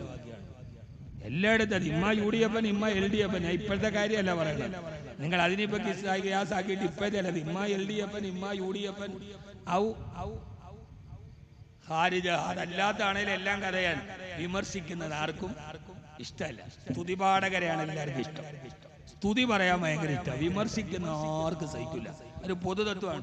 നമ്മളെ പൊക്കിയാല് ഇപ്പൊ ഇവിടുത്തെ നോട്ടീസുകൾ നോക്കിയാൽ കാണാം, അധ്യക്ഷൻ, അത് കഴിഞ്ഞാല് സ്വാഗതം. എന്തിനാ സ്വാഗതം? അധ്യക്ഷനെ ഉദ്ഘാടനം ചെയ്യുന്ന ആളെ പുകഴ്ത്താൻ പറഞ്ഞതിനാ സ്വാഗതം. കബീർ വാക്കവി നമ്മുടെ പ്രസംഗത്തിന് വരികയാണ്. അദ്ദേഹം പല തിരക്കുകൾക്കിടയിൽ നമ്മൾ പോയി വിളിച്ചപ്പോ അദ്ദേഹം നമ്മളോട് വലിയ താല്പര്യമൊക്കെ കാട്ടി. ലോകം മൊത്തം അറിയുന്ന പ്രഭാഷകനാണ്, പ്രഭാഷണ കലയിലെ ഹിംസ്ര ജന്തുവാണ് എന്നൊക്കെ പറഞ്ഞ് നമ്മളെ എന്ത് ചെയ്യാ, ഒന്നിങ്ങനെ സ്വാഗതം എന്ന് പറഞ്ഞാൽ എന്തിനാണ്? അതിപ്പോ ആർക്കാ ഇഷ്ടമല്ലാത്തത്? എനിക്കിഷ്ടമല്ലേ? അപ്പൊ ഞാനിപ്പോ പറയുമ്പോൾ നിങ്ങൾക്ക് മാത്രം ഇഷ്ടമല്ല, എനിക്കിഷ്ടമല്ലേ? നിങ്ങൾക്ക് ഇഷ്ടമല്ല? ആചാര്യ നല്ല ആളാണ്, അദ്ദേഹം നമ്മുടെ പള്ളിക്ക് നല്ല സദക്ക കൊടുക്കുന്ന ആളാണ് എന്നൊക്കെ പള്ളിക്കിലെ കത്തി പറയുമ്പോൾ ഇനിയും കൊടുക്കും. അപ്പൊ ഭാര്യയോട് നമ്മൾ പറയണം, എന്താ നിന്റെ സൗന്ദര്യം, മതി, ഒരു മാസത്തേക്ക് സമാധാനമാണ്. സംഭവം അമാവാസിയിലിട്ടാണേലും ഒക്കെ ശരി തന്നെ. ഭാര്യയോട് നമ്മളിത് പറയാ, ഇന്ന് നീ വെച്ച കൂട്ടാൻ മാഷാ അല്ലാഹ്, എന്താ ഒരാഴ്ചത്തേക്ക് പിന്നെ പരീക്ഷണങ്ങളായിരിക്കും, പിന്നെ ഡൈനിങ് ടേബിൾ നിറച്ച് വിഭവങ്ങളായിരിക്കും. നമ്മൾ പിന്നെ കഴിച്ചിട്ട് എന്ത് ചെയ്യും? മടുക്കും. അപ്പൊ പുകഴ്ത്തുക എന്ന് പറയുന്നത് എല്ലാവർക്കും ഇഷ്ടമാണ്, അല്ലേ? വിമർശിക്കുന്നത്? എന്നിലൊരു കുറ്റമുണ്ട്, അതെന്നോട് പറഞ്ഞാൽ ഞാൻ എന്ത് ചെയ്യണം? തിരുത്തണം. അതൊരു വിമർശനമാണ്. ഞാൻ കാണിച്ചു തരാം. അങ്ങനെയല്ല, നിന്റെ കാര്യത്തിൽ ഒരു തെറ്റുണ്ട്, ആ തെറ്റ് തിരുത്തണം. ഫലാ ഉഖ്സിമു ബിന്നഫ്സിൽ ലവ്വാമ. ഖുർആൻ പറയുന്ന ഒരു ആയത്തുണ്ട്, ഇത് മതി നന്നായിട്ട് നന്നാവാൻ. ഫലാ ഉഖ്സിമു ബിന്നഫ്സിൽ ലവ്വാമ. നിന്നെ ഒന്ന് കുറ്റപ്പെടുത്തി സംസാരിക്കുന്നേ, നിന്നെ ഒന്ന് കുറ്റപ്പെടുത്തി. ഇവരള് ഇങ്ങനെ വെക്കാനല്ല, ഇവരള് അങ്ങനെയല്ല. ഇനി ഇങ്ങനെ ചൂണ്ടാൻ മാത്രം നമ്മളാരാ? വാളാ ഞാൻ കാണിച്ചുതരാം. അങ്ങനെ ചൂണ്ടാൻ നമ്മളാരാ? പൊട്ടാതി മുന്തുള്ളി ഫിഞ്ചോരക്കട്ട, പിന്നീന്ന് കാഷ്ടം ചുമന്നൂരു കൊട്ട, റൂഹൊന്നു വിട്ടാൽ ചത്ത ചകമല്ല പൊട്ട, പറതിൻ്റുടൽക്കെന്ത് ബഹുമാനം പൊട്ട. കേട്ടില്ലേ? എന്താണ് പറയാ? എന്താണ് കേട്ടിട്ടുണ്ടോ? എന്നാ ബാക്കി പാടി. പഴയ ആളുകൾക്കൊക്കെ നന്നായിട്ട് അറിയാം. എൻ്റെ ഉമ്മൊക്കെ പറയാൻ കേട്ടിട്ടുണ്ട്. പഴയ ഇന്നത്തെ ആളുകൾക്ക് ഒന്നും അറിയില്ല. ഇന്നത്തെ ചെറുപ്പക്കാർക്ക് അവരിപ്പോ ലൈലാടെ പാദം പറിഞ്ഞ മജ്നൂന്റെ മണ്ണാങ്കട്ട നോക്കി കിടക്കുക. ഇത് പഴയ നമ്മുടെ പൂർവികന്മാർ അതൊക്കെ പാടിയപ്പോഴാണ് നമുക്കൊരു ഇസ്സത്ത് ഉണ്ടായിരുന്നത്. പഴയ കാരണവന്മാര് പാടും. ഞാൻ ഒരിക്കൽ വാത് പറഞ്ഞപ്പോ അവിടെ ഒരു ഹാജിയാർ ഇരുന്നിട്ട് മുഴുവൻ പാടി. സഫലമാലയാണ്, സഫലമാല. ശുജായി മൊയ്തു മുസ്ലിയാരുടെ സഫലമാലയാണ്. ഇത് കുറേ ഉണ്ട്. പകൽ കണ്ണടച്ചാൽ ഇരുളാമോ പൊട്ട, പന്തം തെളിയിച്ചാൽ ഫജറാമോ പൊട്ട, നട്ടാൽ നെൽ പുല്ല് വിളയുമോ പൊട്ട, നാരായം വിട്ടാ സുചുട്ടുമോ പൊട്ട.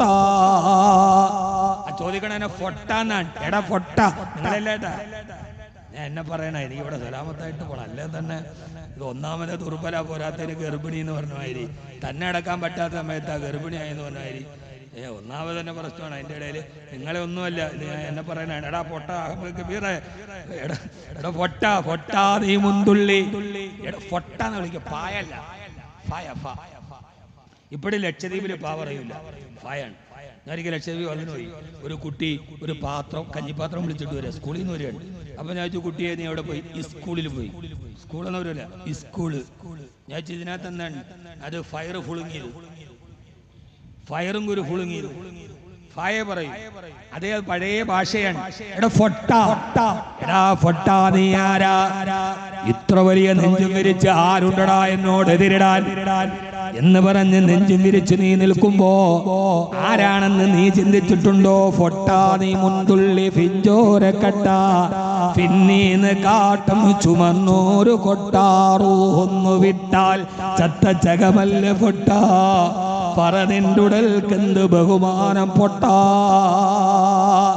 എടാ പൊട്ട നീ ആരാന്നറിയോ? നീ ആര് കണ്ടാലും തൊടാറടയ്ക്കുന്ന, കണ്ണാലുടാൻ തുടച്ചു മാറ്റാൻ വ്യഗ്രതപ്പെടുന്ന ഒരു തുള്ളി ഇന്ദ്രിയമായിരുന്നില്ലേ വാപ്പാന്റെ മുതുകിലെ ഇന്ദ്രിയത്തുള്ളിയായിരുന്നില്ല നീ ഒരു കാലത്ത്? അത് കഴിഞ്ഞിട്ട് പിന്നെ നീ ഇപ്പൊ ആരാ? പണ്ട് നീ ആരായിരുന്നു? ആര് കണ്ടാലും തൊടാനറയ്ക്കുന്ന, തൊട്ടാലിടൻ തുടച്ചു മാറ്റാൻ വ്യഗ്രത കാണിക്കുന്ന അരോചകമായ ഗന്ധമുള്ള ഒരു ഇന്ദ്രിയത്തുള്ളിയല്ല നീ. എന്റെ അപ്പുറത്തൊന്നും അല്ലല്ലോ, ആട്ടിക്കൊന്നും കൊണ്ടൊന്നല്ലല്ലോ. ഇപ്പൊ ഈ 5 അടി 10 ഇഞ്ച് ഉയരവും 10-85 കിലോ തൂക്കവും എന്റെ കാര്യമായിട്ട് അങ്ങനെയല്ല. അതൊക്കെ ആയിട്ട് നീ ഇങ്ങനെ നെഞ്ചും വിളിച്ച് വലിയ വെള്ളക്കുപ്പായവും നല്ല കതറക്കും നല്ല പശമുക്കിയ കതറും, അല്ല കതറാക്കിയതാ അതുകൊണ്ടിട്ടാ, പശമുക്കിയ കതറും ഈ വെള്ളം മുണ്ടുമൊക്കെ ഇട്ട് വലിയ തൊപ്പിയൊക്കെ വെച്ച് നീ ഇപ്പൊ ഇങ്ങനെ വലിയ ഞെളിഞ്ഞു പകല് പറയുമ്പോ നീ ആരാന്നാ ഈ വിചാരിച്ചത്? നീ വെറും പിന്നീന്ന് കാട്ടം ചുമന്ന ഒരു കൊട്ട, കുറെ കാട്ടവും ചുമന്നുകൊണ്ട് കിടക്കുന്ന ഒരു മൊബൈൽ ടോയ്ലറ്റാണ് നീ. അതിനപ്പുറത്തോട്ട് നിനക്കൊരു നിലവിലാസം ഇല്ല, എനിക്കില്ല. ഇപ്പൊ നമ്മളാരാ? ഒരു മൊബൈൽ ടോയ്ലറ്റ്. അതിന് കുറെ കാട്ടവും ചുമന്നുകൊണ്ട് കിടക്കുന്ന മൊബൈൽ ടോയ്ലറ്റ്. അതാണ് നീ. കാന പീന സോന ഹഗ്ന, അത്രേ ഉള്ളു. അതിനപ്പുറത്തോട്ട് എന്താ നീ ഉള്ളത്? എന്നിട്ടൊരു ചോദ്യമുണ്ട്, ഷുജായിയുടെ ചോദ്യം. എന്താ ചോദ്യം? എന്താ ചോദ്യം? ആ ചോദ്യം നീ ഇങ്ങനെ നെഞ്ചും വിരിച്ച് വെല്ലും വിളിച്ച് നീ ഇങ്ങനെ തലപൊക്കി നടക്കുമ്പോ റൂഹൊന്നു വിട്ടാൽ ചത്ത ചകമല്ല പൊട്ടാ, പറനിണ്ടുടൽക്കെന്ത് ബഹുമാനം പൊട്ടാ. നിന്റെ ശരീരത്തിന് നിന്റെ കൈകൾ ഇങ്ങനെ ചൂണ്ടാൻ നിനക്ക് ബലം നൽകുന്ന, ഈ ചൂണ്ടുപരൽ മറ്റൊരുത്തന്റെ നെറ്റിക്ക് നേരെ ഉയർത്താൻ നിനക്ക് ബലം നൽകുന്ന, കൈയെടുത്തിട്ടാഞ്ഞടിക്കാൻ നിന്റെ കൈകൾക്ക് ചലനശേഷി നൽകുന്ന, എല്ലാ ഫിത്നകൾക്കും വസാദുകൾക്കും നടക്കാൻ നിനക്ക് വേഗത തരുന്ന നിന്റെ കാലുണ്ടല്ലോ, ആ ശരീരത്തിൽ നിന്ന് റൂഹൊന്ന് വിട പറഞ്ഞാൽ പിന്നെ നിനക്ക് എന്ത് അനക്കമാണുള്ളത്? റൂഹൊന്ന് വിട്ടാൽ ചത്ത ചകമല്ല പൊട്ടാ, പറനിണ്ടുടൽക്കെന്ത് ബഹുമാനം പൊട്ടാ. പിന്നെ നിന്നെ ആരാണ് ബഹുമാനിക്കുക? ഈ ശരീരത്തിൽ നിന്ന് റൂഹൊന്ന് വിട പറഞ്ഞു പോയാൽ നിന്റെ ശരീരം, നിന്റെ ഈ പൊന്തൻ ശരീരം വരെ തണുത്തുറഞ്ഞ മൃതദേഹമായി മണപ്പള്ളിയുടെ വീടിന്റെ ഉമ്മറപ്പടിയിലേക്ക് എത്തിക്കഴിഞ്ഞാൽ പറനിണ്ടുടൽക്കെന്ത് ബഹുമാനം പൊട്ടാ. പിന്നെ നിന്റെ ശരീരത്തെ ആരാ ബഹുമാനിക്കുക? ആ സമയത്ത് നിന്റെ എല്ലാ ബഹുമാനവും നഷ്ടപ്പെട്ടു പോയില്ലേ? ആ റൂഹുള്ളത് കൊണ്ട് നീ ലോകത്ത് നിലനിൽക്കുന്നതല്ലേ? കബീർബാക്കവി വിനീതനായ ഞാൻ ഇവിടെ പ്രഭാഷണത്തിന് വരുമ്പോ എനിക്ക് ഭക്ഷണം നിന്ന് സ്വീകരിച്ചിരുത്തി ഇവിടേക്ക് വരുമ്പോ മഴ നനയാടെ കൊടച്ചാത്തിന്റെ ഉള്ളിൽ എന്നെ ഈ സ്റ്റേജിലേക്ക് ആനയിച്ചത് എന്തുകൊണ്ടാ? അഹമ്മദ് കബീർ ബാക്കവി എന്ന ഒരു പേരെനിക്കുള്ളത് കൊണ്ടാ. എന്റെ പ്രിയപ്പെട്ട സഹോദരാ, ഇതെങ്ങാനും കഴിഞ്ഞിട്ട് ഞാൻ ഇവിടെ നിന്ന് തിരിച്ചു പോകുമ്പോ ആ സമയത്ത് എന്റെ ശരീരത്തിന്റെ റൂഹെങ്ങാനും വിട പറഞ്ഞു പോയാൽ തണുത്തുറഞ്ഞ മൃതദേഹമായിട്ട് കൊല്ലം ജില്ലയിലെ ആയൂരിനടുത്ത് കരാളികോണത്തുള്ള ദാറുൽ ഇഹ്സാൻ എന്ന എന്റെ സ്വപ്ന വീടിന് മുമ്പിൽ എന്നെ കൊണ്ടുപോയി കിടത്തിയാൽ ആര് വന്നിട്ടും കബീർ ബാക്കവി എന്ത് ചെയ്യണമെന്ന് ചോദിക്കോ? ഒരാൾ ചോദിക്കുന്നത് മയ്യത്തെടുക്കാറായോ, എപ്പോഴാണ് അതിനെ എടുക്കാറാവുക? സ്വന്തം മക്കൾ പോലും ചോദിക്കുന്നത് മയ്യത്തെടുക്കാൻ സമയമായോ എന്ന് പറഞ്ഞാൽ അതിന്റെ അർത്ഥം എന്താ? വാപ്പയുടെ ശരീരം ഇനി വീട്ടിൽ വെച്ചാൽ നാറി പുഴുക്കാൻ തുടങ്ങും. രാത്രിയിൽ ഞങ്ങൾക്ക് ആ വീട്ടിൽ കിടന്നുറങ്ങാൻ കഴിയില്ല. അതുകൊണ്ട് എപ്പോഴാണ് ഇത് കൊണ്ടുപോയി കുഴിച്ചിടുന്നതല്ലേ?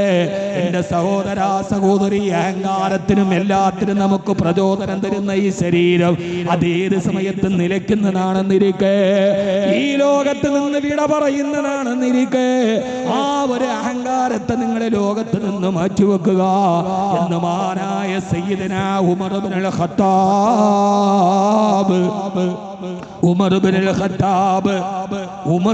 ഖത്താബ് റളിയല്ലാഹു തആല അൻഹു. യഥാർത്ഥത്തിൽ ആ ഒരു ബോധമല്ലേ നമുക്ക് വേണ്ടത്? മഹാനായ സയ്യിദനാ ഉമർ റളിയല്ലാഹു തആല അൻഹു അദ്ദേഹത്തിന്റെ വീട്ടിലേക്ക്, അദ്ദേഹം ഖലീഫയായിരിക്കുമ്പോ, രാജാവായിരിക്കുമ്പോ അദ്ദേഹത്തിന്റെ അടുക്കലേക്ക് ബൈത്തുൽ മാലിലേക്ക് കുറെ ഒട്ടകത്തെ കൊണ്ടുവന്നു. വഖഫിന്റെ സ്വത്താണ്.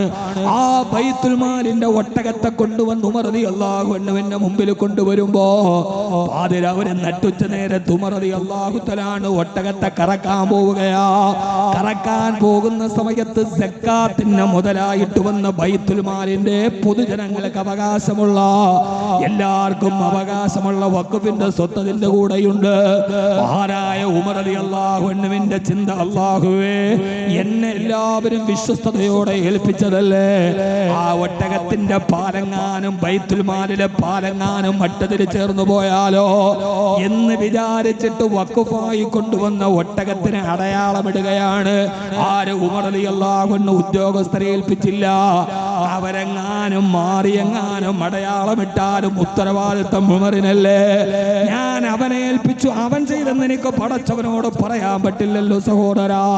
കണ്ണും കാതും തുറന്ന് കേൾക്കണേ. അല്ലാഹു തൗഫീഖ് നൽകട്ടെ, അല്ലാഹു തൗഫീഖ് നൽകട്ടെ, അല്ലാഹു തൗഫീഖ് നൽകട്ടെ. ആ സമയത്ത് ഉമർ റളിയല്ലാഹു അൻഹു മറ്റൊരു ഉദ്യോഗസ്ഥര്, നൂറുകണക്കിന് ഉദ്യോഗസ്ഥരുണ്ടെന്നിരിക്കെ, ആ ഒട്ടകത്തിന് സ്വന്തമായിട്ട് അതിനെങ്ങനെ മാർക്ക് ചെയ്തുകൊണ്ട് കൊണ്ടിരിക്കുമ്പോ ഒരു ഒട്ടകം ബൈത്തുൽമാലിന്റെ ഒട്ടകം ഉമർ റളിയല്ലാഹു അൻഹുവിന്റെ കയ്യിൽ നിന്ന് കടിഞ്ഞാൻ വിട്ടിട്ട് ഇളകി ഓടിയത്രേ. ഉദ്ഹിയുടെ പോത്തോടുന്ന മാതിരി അതാ മരുഭൂമിയിലൂടെ ഓടുമ്പോ മഹാനായ ഉമർ റളിയല്ലാഹു അൻഹു വന്ധ്യവയോധികനായ വാർദ്ധക്യത്തിലേക്ക് എത്തിയ ഉമർ റളിയല്ലാഹു അൻഹു ആ ഒട്ടകത്തിന്റെ പുറകെ മരുഭൂമിയിലൂടെ ഓടുകയാണ്. ബൈത്തുൽമാലിന്റെ വഖഫിന്റെ സ്വത്താണ്, അത് സൂക്ഷിച്ച് കൈകാര്യം ചെയ്യേണ്ടതാണ്. ഉമർ റളിയല്ലാഹു അൻഹുവിന്റെ പുറകിലൂടെ ഓടുമ്പോ അവസാനം ഓടി വൃദ്ധനായ ഉമർ റളിയല്ലാഹു അൻഹു തളർന്നു ഒട്ടകം കുതിച്ചോടാൻ തുടങ്ങി.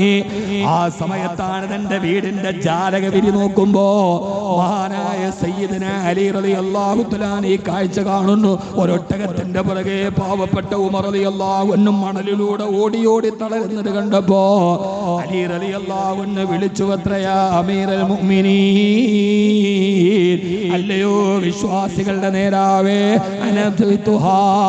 നിങ്ങൾ എന്തിനാണ് ഈ വയസ്സായിട്ട് നിങ്ങൾ ഓടുന്നതെന്തിന്? അല്പനേരം മാറി നിൽക്കും, ഞാനതിനെ പിടിച്ചുകൊണ്ട് തരാമെന്ന് പറഞ്ഞപ്പോ ഓട്ടത്തിന്റെ ഇടയിൽ തിരിഞ്ഞു നോക്കിയിട്ട് ജാലകവിരികൾക്കിടയിലൂടെ ചോദിച്ച അലി റളിയല്ലാഹു അൻഹുവിനോട് ചോദിക്കുന്നുണ്ട്, അലിയേ, ഓടി ഞാനൊന്ന് തളർന്നപ്പോ എന്നെ സഹായിക്കാൻ ഇവിടെ നീയുണ്ട്. നാളെ ഈ ഒട്ടകത്തിന്റെ പേരിൽ, ബൈത്തുൽമാലിന്റെ ഒട്ടകത്തിന്റെ പേരിൽ പടച്ചവൻ എന്നെ പിടിച്ചു നിർത്തിയാൽ ആ സമയത്ത് നീ എന്നെ സഹായിക്കാൻ കാണുമോ? എന്റെ കൂടെ നിന്ന് നിങ്ങൾ കാണുമോ? എനിക്ക് വേണ്ടി എന്ത് ചെയ്യാനുള്ളവർ കാണുമോ? അവിടെ ഇതിനെ കണക്ക് ബോധിപ്പിക്കേണ്ടത് ഞാൻ ഒറ്റക്കല്ലേ.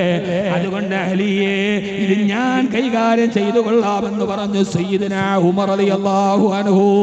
സഹോദരായ ആരാണെങ്കിലും എന്താണെങ്കിലും പടച്ചവനേൽപ്പിക്കുന്ന ബൈത്തുൽമാൽ വളരെ പ്രധാനപ്പെട്ടതാണ്. അല്ലാഹു നമുക്കതിനെ കുറിച്ചുള്ള ബോധം തരട്ടെ. മനുഷ്യന്മാരെ, അല്ലാഹു നമുക്ക് ബോധം തരട്ടെ. ഇതെനിക്ക് നിങ്ങൾക്ക് മുന്നറിയിപ്പാണ്. ബോധമില്ലാഞ്ഞിട്ടല്ല, ചെവി കേൾക്കാഞ്ഞിട്ടല്ല. പക്ഷേ ഒരൊറ്റ പ്രശ്നമേ ഉള്ളൂ. എന്താ പ്രശ്നം? ഇത് ബോധമില്ലാഞ്ഞിട്ടല്ല, ചെവി കേൾക്കാഞ്ഞിട്ടുമല്ല. പ്രശ്നം എന്താണ്? പ്രശ്നം അത് പടച്ചോൻ തന്നെ പ്രശ്നം പറയുന്നുണ്ട്. ശ്രദ്ധിച്ച് ഞാൻ പറയണ മുഴുവൻ പടച്ചോൻ പറഞ്ഞു, വാക്കവിടെ വകയായിട്ടൊന്നുമില്ല.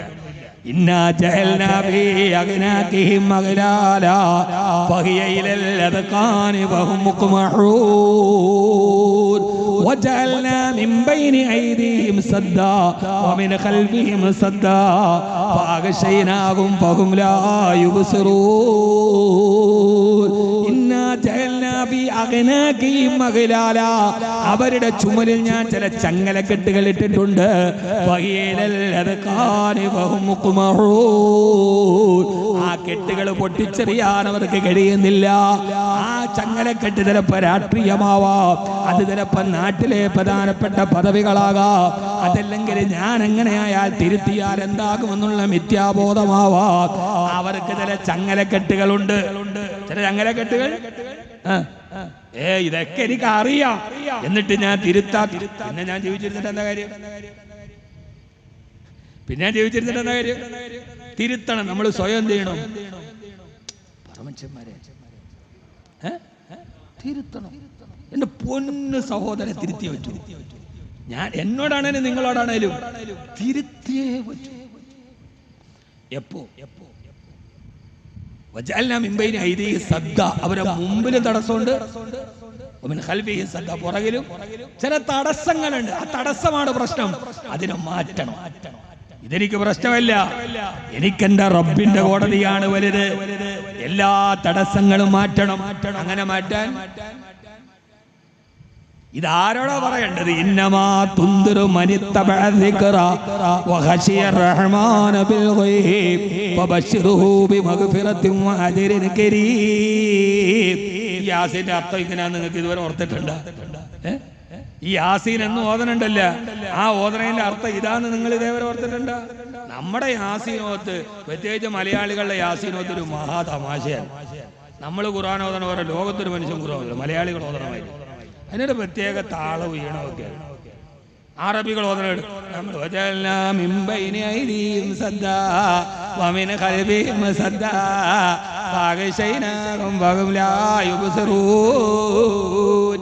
അത് മലയാളിയുടെ ഒരു താളമാണ്. അറബികൾ ഇങ്ങനെ ഓതുവോ? നോർത്ത് ഇന്ത്യക്കാർ ഓതുവോ? അതെന്നറിയോ, നമ്മുടെ ഈ നാട്ടിലെ ഒരു സംഗീതം ഉണ്ടല്ലോ, മാപ്പിളപ്പാട്ട്, അത് നമ്മുടെ ഓത്തിലും വന്നിട്ടുണ്ട്. അതുണ്ട്.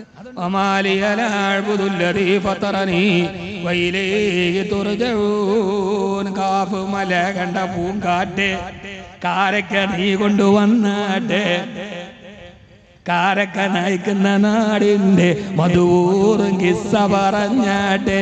ആ ഒരു രീതി ഇത് കൽബിനെ പിടിച്ചു കുലുക്കുന്ന ഗ്രന്ഥമാണ്. അതിനെക്കുറിച്ച് പഠിച്ച ഒരാൾക്ക് ഈ ഭൂമിയിൽ മാന്യനായിട്ട് അല്ലാതെ ജീവിക്കാൻ കഴിയില്ല. എല്ലാ തെറ്റിൽ നിന്നും അവരെ മാറ്റി നിർത്തുന്ന ആ ചോദ്യമാണ്. ഇന്നമാ തുന്തിറു, നബിയെ മുന്നറിയിപ്പ് പറഞ്ഞോ, നരകത്തെ കുറിച്ച് പറഞ്ഞോ, ഹിസാബിനെ കുറിച്ച് പറഞ്ഞോ, ഖബറിനെ കുറിച്ച് പറഞ്ഞോ. ആരോട്? ഈ ഖുർആനിനെ പിൻപറ്റുന്നവനോട്. അദൃശ്യതയിൽ പടച്ചവനെ പേടിക്കുന്നവനോട്. പരസ്യമായിട്ട് പടച്ചവനെ പേടിക്കുന്നവണ്ടല്ല. കാമത് കബീർ വാക്കവി കള്ളു കുടിക്കൂല. എന്തുകൊണ്ട്? നാട്ടുകാരെന്ത് പറയും? കബീർ വാക്കവി പലിശ മേടിക്കൂല. എന്തുകൊണ്ട്? നാട്ടുകാരെന്ത് പറയും? നാട്ടുകാർ പറയുന്നതാണ് നമ്മുടെ പ്രശ്നം. പടച്ചോനെ പേടിക്കേണ്ടത് എന്റെ റബ്ബ് കാണൂലേ? അത് ആര് കണ്ടില്ലെങ്കിൽ എന്റെ റബ്ബ് കാണൂലേ? ആരുടെ മുമ്പിൽ എനിക്ക് മാന്യനാവാം, പക്ഷെ റബ്ബിന്റെ മുമ്പിലോ പറ്റില്ലല്ലോ. ആ ഒരു ബോധ്യം വരാത്തടത്തോളം കാലത്ത് അതങ്ങ് മനസ്സിലാവണില്ലേ? നിങ്ങൾക്ക് ഇത് പറയണോണ്ട് എന്നോട് എന്തെങ്കിലും ദേഷ്യം ഉണ്ടാ? നമ്മള് മോഹം കണ്ടിട്ട് എനിക്കൊന്ന് ഞാൻ ഇതിന്റെ ഇടയിൽ കൂടെ വേണം ഇറങ്ങിപ്പോവാൻ. ഞാൻ ഈ പറയണോണ്ട് എന്തേലും ദേഷ്യം എന്നോടുണ്ടാ? അദ്ദേഹം ഒന്നും മിണ്ടണില്ല. എന്റെ ഇല്ലല്ലേ ഉണ്ടെങ്കിൽ എനിക്കൊരു ദുഃഖമില്ല. എന്തുകൊണ്ട്? ഞാൻ ആരുടെ ആളായിട്ടല്ല സംസാരിക്കാം, ഒരാളെ എല്ലാവരോടും, എന്നോടും നിങ്ങളോടുമാണ് ഞാൻ പറയുന്ന. എന്റെ റബ്ബിന്റെ കലാമാണ്, അതിന്റെ അർത്ഥം മാത്രമാണ്. അത് പഠിച്ചാൽ എന്റെയും നിങ്ങളുടെയും ജീവിതം നന്നാവും. അള്ളാഹു തൗഫീഖ് നൽകട്ടെ. അള്ളാഹു തൗഫീഖ് നൽകട്ടെ. അള്ളാഹു തൗഫീഖ് നൽകട്ടെ. തെറ്റുപറ്റിയാൽ തിരുത്തണം. മഹാനായ സയ്യിദുനാ ഉമർ, ഞാൻ പറയാം സയ്യിദുനാ ഉമർ ഞാൻ പറയണെന്നറിയ, ആര് പറഞ്ഞാലും കേൾക്കാത്ത പ്രകൃതമായിരുന്നു അദ്ദേഹത്തിന്റെ. ആരെയും പേടിക്കാത്ത പ്രകൃതം. മക്കയെ കിടികിടാ വിറപ്പിച്ച ആയോധനാ വിദഗ്ധനും അധികായനുമായ ഒരു അധികായൻ. അദ്ദേഹത്തോട് ഏറ്റുമുട്ടാൻ ഒരാൾക്ക് പോലും ധൈര്യമില്ല. ഉമർ റളിയല്ലാഹു തആല രാജാവായിരിക്കുമ്പോ ഒരു കേസിന്റെ വിസ്താരണത്തിന് സാക്ഷിയായ ഒരു പെൺകുട്ടിയെ വിളിപ്പിച്ചു. ഉദ്യോഗസ്ഥന്റെ അടുത്ത് പറഞ്ഞു വിട്ടു. ഉമർ വിളിക്കുന്നുണ്ട്. ഇഷ്ടപ്പെട്ടെന്ന് വെള്ളമൊക്കെ തരണം. ഉമർ റളിയല്ലാഹു തആല പറഞ്ഞു വിട്ടു. ആ പെണ്ണിനെ വിളിച്ചോണ്ട് വരാൻ പറഞ്ഞു. ഉദ്യോഗസ്ഥൻ പോയിട്ട് വാതിലെ മുട്ടി. പെൺകുട്ടി വന്ന് വാതിൽ തുറന്നു. ഒരു കേസിന് നീ സാക്ഷിയാണ്, പ്രതിയല്ല, നീ സാക്ഷിയാണ്. വിചാരണക്ക് വേണ്ടി ഉമറിന്റെ മുമ്പിൽ ഹാജരാവാൻ പറഞ്ഞിട്ടുണ്ട്. ഉമർ എന്ന് കേട്ടതും ഈ പെണ്ണ് പേടിച്ചു. ആ പേര് കേട്ടപ്പോ പേടിച്ചു പോയി. ആ പെണ്ണ് ഗർഭിണിയായിരുന്നു. ശാപിള്ളയെ പ്രസവിച്ചു. ആ പെണ്ണ് ഗർഭിണിയായി. ഉമർ എന്ന് പറയുന്ന വാക്ക് കേട്ടപ്പോ ഈ പെണ്ണ് പേടിച്ചു. ആ പേടിയിൽ ഗർഭാലസ്യം പോയാൽ എന്ത് ചെയ്യും? ഞാൻ അതുകൊണ്ടാണ് പറഞ്ഞത്, ഞാനീ പറയണത് നിങ്ങൾ ഇപ്പം നടക്കണ ഒരു കാര്യമായിട്ടും ബന്ധിപ്പിക്കരുത്. പടച്ചോനെ ഓർത്ത്. ഇവിടെയാണെങ്കിലും ശരി, രാത്രിയുമാണെങ്കിലും ശരി, ഗർഭാലസ്യം പോയി. അലസിപ്പോയപ്പോ എന്ത് ചെയ്യും?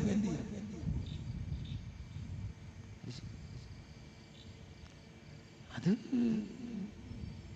സ്ത്രീയെ ബഹുമാനിക്കണം, ആദരിക്കണം, പെങ്ങളായി കാണണം. പക്ഷെ ഖുർആൻ പറഞ്ഞത് എങ്ങനെ കണ്ടാലും ആണും പെണ്ണും തമ്മിൽ അവിഹിതമായ ശാരീരിക ബന്ധമുണ്ടായാൽ